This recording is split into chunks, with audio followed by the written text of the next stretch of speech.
Assalamualaikum warahmatullahi wabarakatuh. Yang terhormat kepada pengasuh dan ketua Yayasan Pendidikan Zainul Hasan Gengo Kiai Muhammad Mutawakil Al-Aula SHMNM. Yang terhormat Bapak Rektor Universitas Islam Zainul Hasan Gengo Bapak Dr. Abdul Aziz BANAG. Yang terhormat kepada dosen pembimbing tugas akhir Ibu Fatim selaku Kaprodi Piahu dan Ibu Debi. Yang terhormat kepada kedua orang tua saya, Fauzia Septia Rahmi dari Prodi Piaus Fakultas Tarbiyah. Saya akan presentasi PPT tugas akhir yang berjudul Pendekatan Parenting Positif dalam Mengatasi Keterlambatan Bicara pada Anak Usia Dini di RA Istiqomah Asam Bagus Keraksan. Di latar belakang penelitian PPT ini, saya menjelaskan tentang gangguan pada perkembangan bicara dan bahasa merupakan salah satu masalah umum yang dihadapi anak usia dini.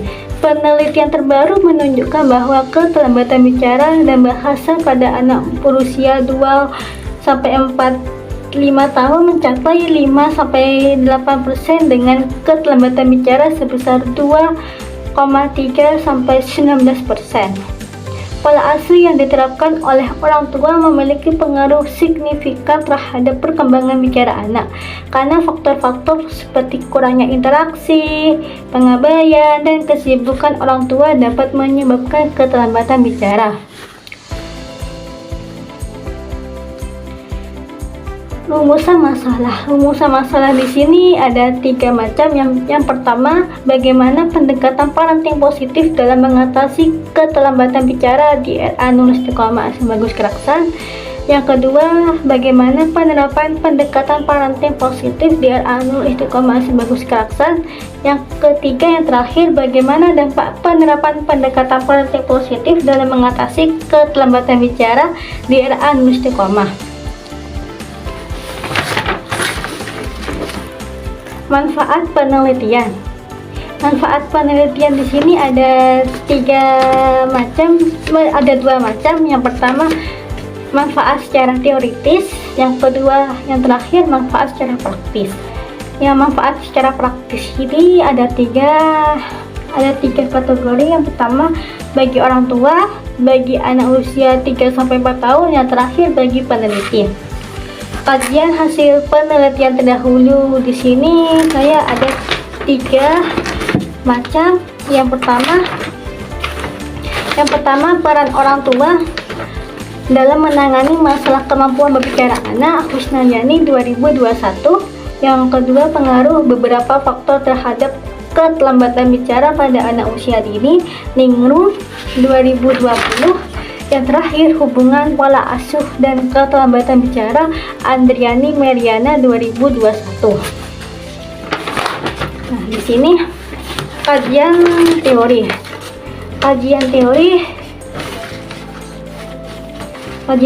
Yang pertama, pengertian parenting di sini. Pendekatan parenting positif adalah cara membesarkan anak dengan penuh kasih sayang yang menekankan lingkungan yang mendukung, membangun, dan menyenangkan. Fokusnya adalah memberikan dukungan bagi perkembangan anak, mendorong perilaku positif, dan menghindari hukuman yang keras. Yang B, model parenting positif. Ini ada 3 kategori. Yang pertama, model attachment. Model attachment di sini bertujuan untuk membangun hubungan yang kuat dan harmonis antara orang tua dan anak sehingga anak merasa aman dan percaya diri. Yang kedua,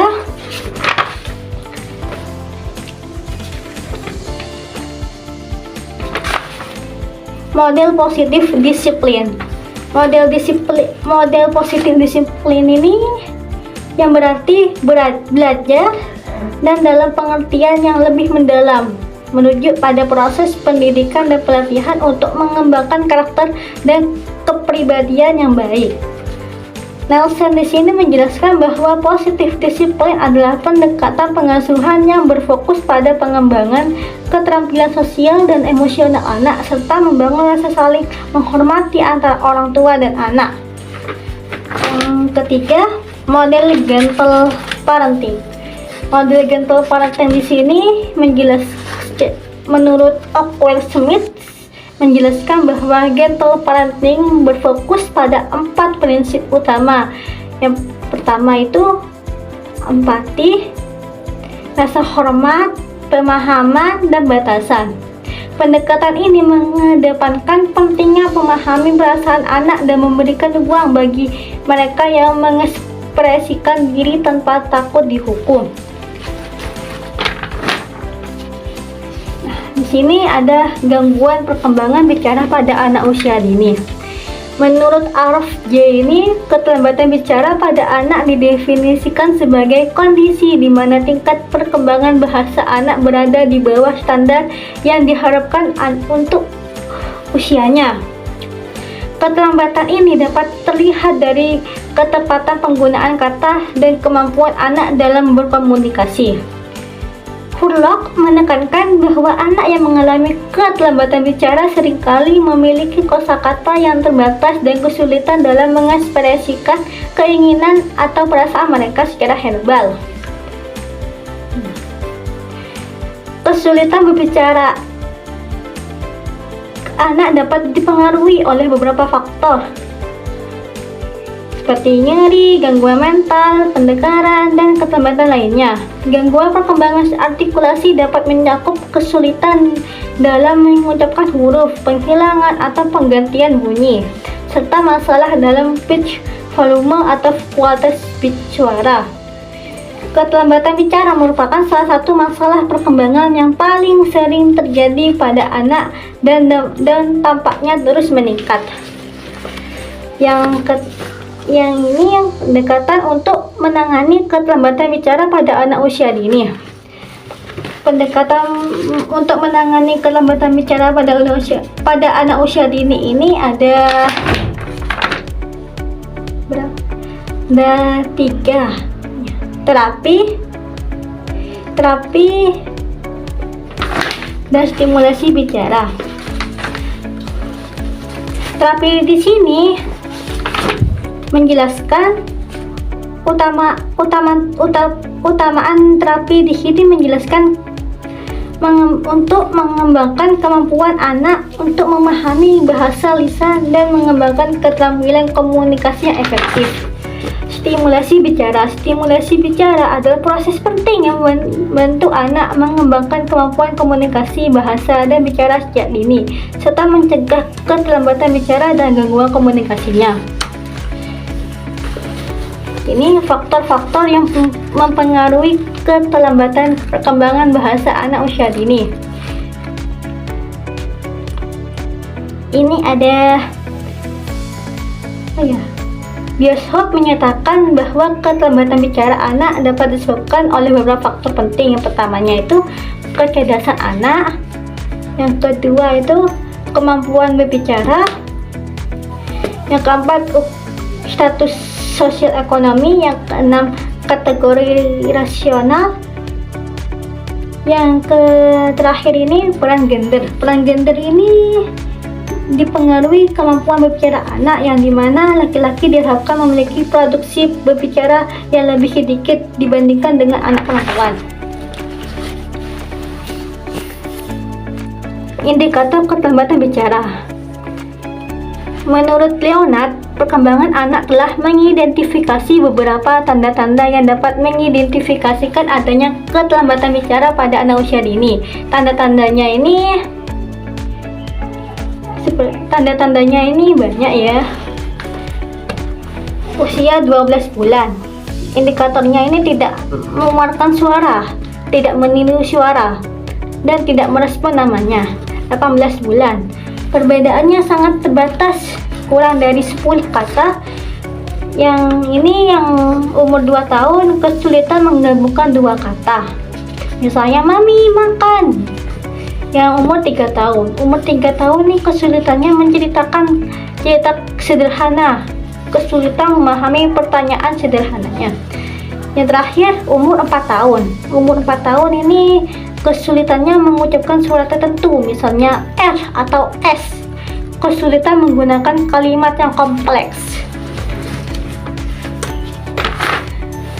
Kerangka konseptualnya ini ada berapa ya? Itu 2, 3, 4. Ada 4. Pendekatan parenting positif menurut Baumritt terdapat 3 kategori. Yang pertama model attachment, yang kedua model positive discipline, yang terakhir model gentle parenting. Ini gangguan perkembangan bicara atau keterlambatan bicara anak usia dini menurut Schwartz terdapat 3 kategori. Yang pertama ini kesulitan dalam mengucapkan huruf, penghilangan atau penggantian bunyi. Yang terakhir masalah dalam pitch atau volume. Faktor penghambat gangguan perkembangan bicara atau keterlambatan bicara pada anak usia dini menurut Bioshop ini ada 3: kecerdasan anak, status sosial, dan kategori rasial. Pendekatan dan yang bab 3 ini metode penelitian. Metode penelitian di sini ada 2 jenis penelitian. Jenis penelitian dan pendekatan penelitian. Yang pertama ini jenis penelitian. Jenis penelitian yang digunakan dalam penelitian ini adalah metode kualitatif yang berfokus pada pengumpulan data deskriptif berupa tulisan, ucapan, atau perilaku yang diamati secara langsung. Metode ini dipilih karena dapat memberikan gambaran yang lebih mendalam dan rinci tentang fenomena yang diteliti. Selain itu, metode kualitatif juga memungkinkan peneliti untuk memperoleh data yang lebih akurat dan dapat dipercaya. Ini nomor 2, pendekatan penelitian.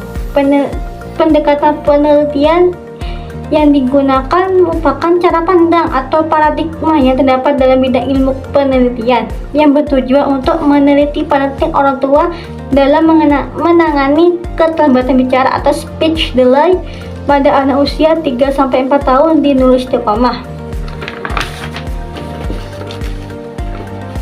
Ini kehadiran peneliti. Kehadiran peneliti ini untuk memenuhi persyaratan tugas akhir pendidikan Islam anak usia dini Universitas Islam Zainal Hasanuddin. Peneliti telah melaksanakan penelitian di lapangan di RA Nurul-Istiqomah Sebagus Kelaksan pada periode semester awal. Penelitian ini bertujuan untuk menggali lebih dalam mengenai faktor-faktor yang mempengaruhi kesehatan mental anak usia dini di lingkungan pendidikan sekolah. Penelitian ini melibatkan pengumpulan data melalui observasi langsung dan wawancara mendalam dengan berbagai pihak. Yang C, sumber data. Sumber data di sini merupakan sumber informasi yang dapat digunakan untuk mengumpulkan data yang diperlukan dalam penelitian. Sumber data ini ada 2, data primer dan sekunder. Teknik pengumpulan data. Teknik pengumpulan data di sini menggunakan observasi, dokumentasi, dan wawancara.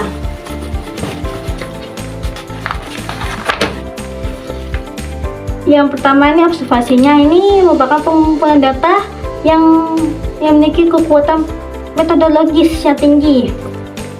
Yang kedua dokumentasi. Dokumentasi ini memperoleh informasi yang akurat dan relevan dengan tujuan penelitian. Yang terakhir wawancara. Wawancara adalah metode pengumpulan informasi yang dilakukan dengan cara berinteraksi langsung dengan informan melalui pertanyaan-pertanyaan yang relevan. Yang terakhir adalah kesimpulan.